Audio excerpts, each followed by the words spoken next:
Magandang araw sa ating mga kabutyok. Ngayon ay magkuha naman tayo ng similya sa ating barako. Gagamitin natin ito ng extender para tumagal yung lifespan ng ating mga similya.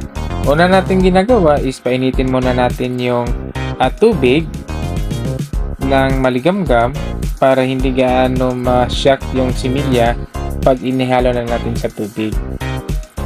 And then, ready na natin yung pang collecting cup natin.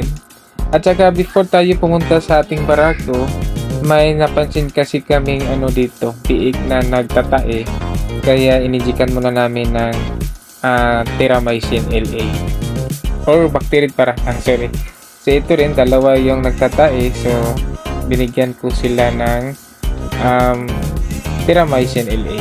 Tapos dumiretso na kami sa aming barako. So, dalawa pala yung barako namin, may junior bull at saka senior bull.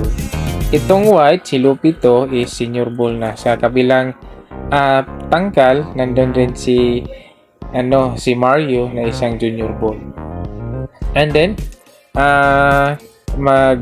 tayo ng gloves para iwas infection sa titi ng ating barako. At saka para hindi naman tayo manimaho. And then, ito na. So, dudukutin na natin yung finish. At saka, ikulit na natin yung active na similya. Malalaman natin mga kabutyok na active talaga yung similya pag milky na yung color niya. Pag nakita natin na parang tubig lang, huwag natin ikukulit yun kasi nakakasira yun sa ating similya. And then, nakakuha tayo ng almost 300 ml. So, na natin yan mga kabutyok ha. I-mix natin sa ating maligamgam na tubig. Nasa 36 degrees Celsius yung kainitan niya mga kabutyok. At isalin na natin yung tubig sa ating similya. Ganyan lang. And then, haluin natin mga kabutyok sa ating mahiwagang sandok. Ganyan lang. So, tapos isalin na natin sa yung extended na similya natin sa semen bottle.